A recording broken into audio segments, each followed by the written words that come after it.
What's up, guys? Jim here with the last games video. Let's get right into it. The top 100 PS4 games. Now, this list you're seeing right now, this is the top 100 games according to Metacritic.com. This is a site where they gather together dozens of reviewers for each game. They average it out. Lots of games to consider. I will let you know right off the bat, there are going to be games in this list where you're going to go, really, Jimmy? But this is according to Metacritic. Perhaps down the road, I will in fact do a list showing my favorite 100 PS4 games. Guys, let me know in the comment section below what your favorite PS4 games. Let me know your list. I read every single comment. I'd love to see and check out what your favorite PS4 games are. And we'll totally be honest, there are probably some of your favorites or some of the games you really enjoy might not make this list, unfortunately. So one of the main reasons why I wanted to upload this video was mainly because we're a matter of days from when the PS4 first launched worldwide. 5 years. I cannot believe that. And it's been incredible to see what the PS4 has accomplished, the millions of games. Now, granted, here's the crazy thing. The PS4 hasn't just sold like 20 or 30 games that have sold like at least 1 million copies each. The PS4 has sold around 140 different titles that have sold at least 1 million copies each. Of course, you've got some Call of Duty games. You've got, of course, GTA 5, those games that have sold a lot more than just 1 million. But think about that, 140 games that have sold at least 1 million copies each.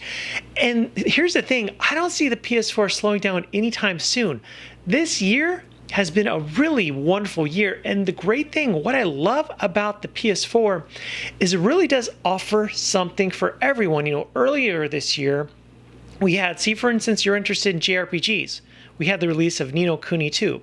Maybe you're interested in like an epic experience, an exclusive experience that would like if you're one of your favorite comic book characters. You have Marvel's Spider-Man that was released this year. Maybe you're wanting to play a game from a legendary franchise and you want to go with God of War. That was released this year. And then of course, maybe you want an incredibly epic, fantastic open world experience, and you have Red Dead Redemption 2. Now granted, Ni no Kuni 2 was also on the PC, and was on the PS4, and Red Dead Redemption 2 was also on the Xbox One. But here's the thing, if you want to be able to play Ni no Kuni 2 and God of War and Marvel's Spider-Man and Red Dead Redemption 2, the only place that you'll be able to play all four of those titles is the PS4. Then again, I don't see the PS4 slowing down anytime soon. The PS5 is probably going to be here sooner than maybe some people might think, but even so, there's a lot to look forward to. And so a lot of you guys watching this might kind of be on the fence and might not own a PS4 yet. I purchased the PS4 at launch. I'll never forget, I received it day one and got delivered to my house. It was an awesome day. But even if you haven't had a PS4 for the last 5 years, now is an incredible time to pick one up. There's an incredibly fantastic, amazing, epic library at your disposal. And for those of you that aren't aware, I have a series called Super Cheap Games where I talk about 8 games that you pick up on the cheap.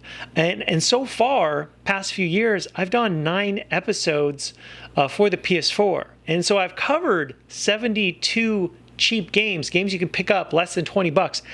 But I gotta tell you, that's just the tip of the iceberg. And granted, will all of these games be as fantastic as God of War or Red Dead Redemption 2 or Spider-Man?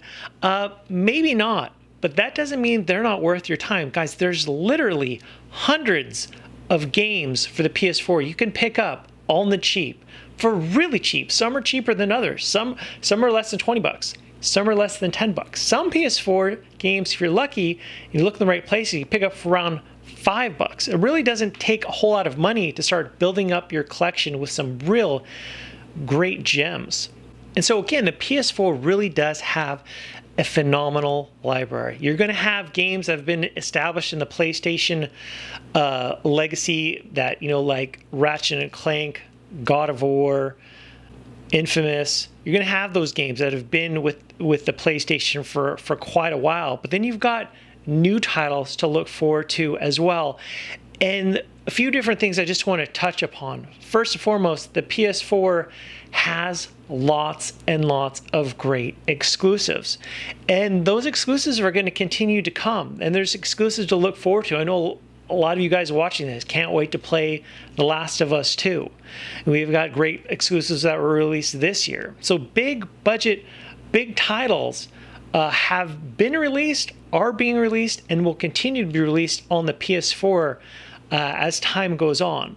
But not just that, the PS4 is a great console for encouraging third-party games.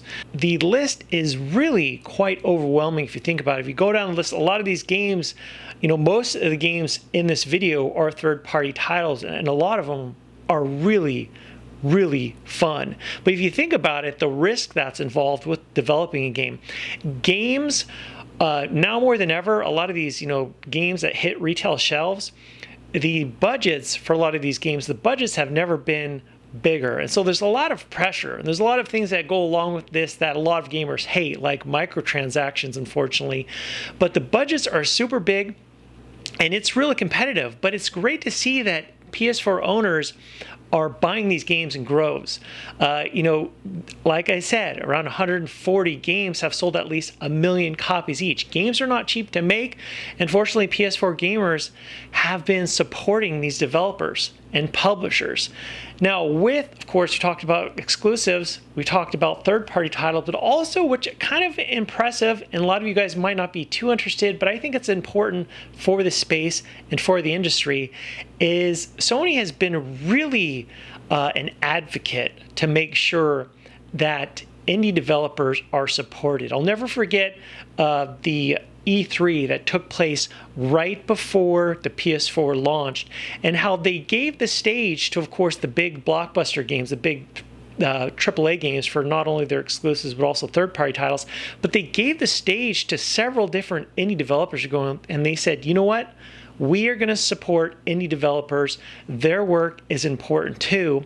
And what you'll notice at the, you know, the top 30, top 20 games in this list is that a lot of the top games with the highest ratings on Metacritic.com were games that are from indie developers. So, of course, Sony in the future, whether it's on the PS4 or PS5, they're going to continue to have games developed that are exclusive to their consoles, and they're, of course, going to continue to foster relationships so that they can really encourage developers to, like, bring the best possible experience on their system. But also they're going to continue to encourage indie developers, you know, whether it's 10 people working on the game or 1 person working on the game. Occasionally you have titles.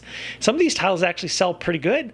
Some of these titles actually score very well, where like it was pretty much only 1 person working on the game, and that's quite inspiring, especially some people out there who are watching this who might be interested in eventually developing games, or those who are watching this video right now who are in the process of making a game for a studio or a game that is just pretty much all them. That's very, very inspiring. So as I mentioned earlier, there really is something for everyone on the PS4.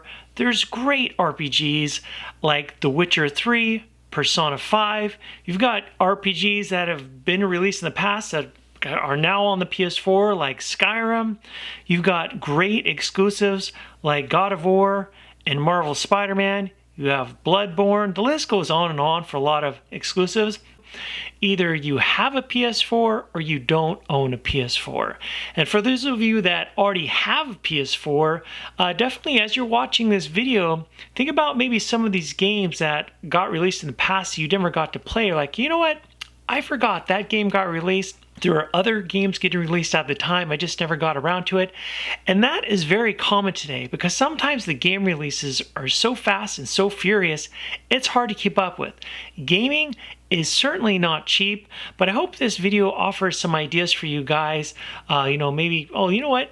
that game or this game, I definitely wanted to check out. For those of you that don't have a PS4 and are maybe wanting to get one in the near future, I hope this video gave you some ideas on some games that you're wanting to get to add to your collection to kind of hit the ground running. And let me know in the comment section below what you guys are hoping to play in the near future. And as always, guys, thanks so much for watching. I'll talk to you later.